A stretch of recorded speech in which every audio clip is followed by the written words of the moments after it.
Hi everyone. My name is Vinod. நான் வந்து guitar class போயிட்டேன். ஒரு சில விஷயம்லாம் நான் லேர்ன் பண்ணியிருக்கேன். நான் எப்பவுமே சொன்ன மாதிரி தான். நான் வந்து ஒரு புது புது விஷயத்த வந்து லேர்ன் பண்ணணும்னு நினைப்பேன். இப்போ வந்து நான் என்ன லேர்ன் பண்ணிக்கிட்டு இருக்கேன்னா கிட்டார். கிட்டாரை வந்து எப்படி லேர்ன் பண்ணணும் ஃபஸ்ட்டு யோசிக்கும்போது நான் என்னென்னவோ ட்ரை பண்ணேன்.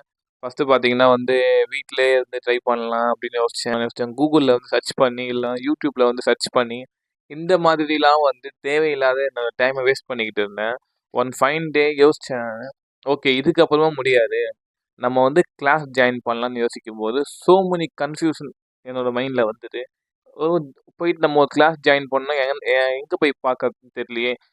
சொல்லிக் குடுக்குற மாஸ்டர் வந்து நமக்கு நல்லா சொல்லிக் குடுப்பாரா? அப்படி இல்லன்னா வந்து நம்மளால வந்து அத கத்துக்க முடியுமா? ஏஜ் ஆயிடுச்சே, இவ்ளோ ஏஜ் ஆயிடுச்சே. அதெல்லாம் வந்து சின்ன வயசுல தானே கத்துக்கணும். அப்படி எல்லாமே யோசிச்சு ஸோ மெனி கன்ஃப்யூஷன் வந்து பட் ஒன் ஃபைன் டே வந்து பார்த்தீங்கன்னா, ஓகே ஜாயின் பண்ணலான்னு முடிவு பண்ணிட்டோம். அந்த டைம்ல தான் பார்த்தீங்கன்னா, எவ்வளோ பேர்கிட்ட போய் விசாரிச்சேன் போயிட்டு.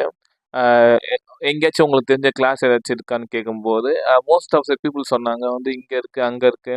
ஆமா ஆன்லைன்ல பார்ப்போம். நம்ம என்னன்னா வந்து ஏதாச்சும் ஒண்ணு பெட்டரா இருக்கணும்னு யோசிப்போம். பெட்டர்னா நல்லா இருக்கணும். நமக்கு அப்படியே போன உடனே சொல்லிக் குடுத்தரணும். நம்மளோட மைண்ட் செட்ல எப்படி இருக்குன்னா, நம்ம போன உடனே எல்லாமே கத்துக்கணும்.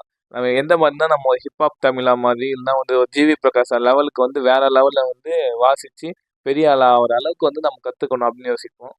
பட் த திங் இஸ் நீங்க எந்த அளவுக்கு வந்து அத பிராக்டிஸ் பண்றீங்கங்கிறதுல தான் எல்லாமே இருக்கு. நீங்க வந்து எப்படி அத பிராக்டிஸ் பண்றீங்க? உங்களோட எஃபர்ட் எந்த அளவுக்கு நீங்க குடுக்குறீங்கங்கிறதுலாம் எல்லாமே இருக்கு. ஓகே ஜாயின் பண்ணலாம்னு முடிவு பண்ணும்போது, ஆனா நெறைய கிளாஸ் நம்ம மைண்டுக்கு வரும். அட் த எண்ட் பார்த்தீங்கன்னா, நம்ம ஒரு கிளாஸ் ஜாயின் பண்ணலாம்னு யோசிக்கும்போது தான் நெறைய பேர் வந்து இந்த கிளாஸா போறா இங்க இருக்கு, அங்க இருக்குன்னு சொல்லுவாங்க. நம்மள ரொம்ப கன்ஃப்யூஷன் பண்ணி விடுவாங்க. அதேபோல நம்ம போய் கேட்கும்போது ஃபீஸ கேட்ட உடனே அவ்வளோதான் முடிஞ்சிருச்சு.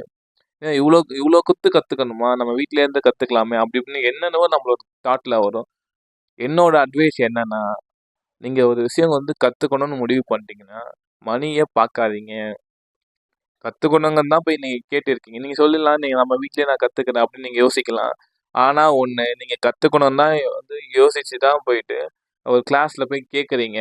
கேட்டதுக்கப்புறமா அந்த ப்ரைஸ கேட்டதுக்கு அப்புறமா வந்து, "இல்ல வேணாம் நம்ம பார்த்துக்கலாம். பொறுமையா பண்ணலாம். நெக்ஸ்ட் மந்த் பண்ணலாம். இல்ல ஒரு 2 மந்த்ஸ் கேப் விட்டு அதுக்கப்புறமா நம்ம ட்ரை பண்ணலாம்." அப்படின்னு யோசிச்சீங்கன்னா, உங்களால கடைசி வரைக்கும் அத உங்களால வந்து அந்த ஒரு ஆசைய உங்களால ஃபுல்ஃபில் பண்ணவே முடியாது. வாட் எவர் இட் இஸ் சரிங்களா? போங்க. போனா தான் தெரியும். அது நல்லதா, கெட்டதான்னு. கத்துக்கங்க. இதுதான் ஆசைன்னா, கத்துக்கிறதுல ஒண்ணுமே இல்லையே! ஸோ கத்துக்கங்க. நான்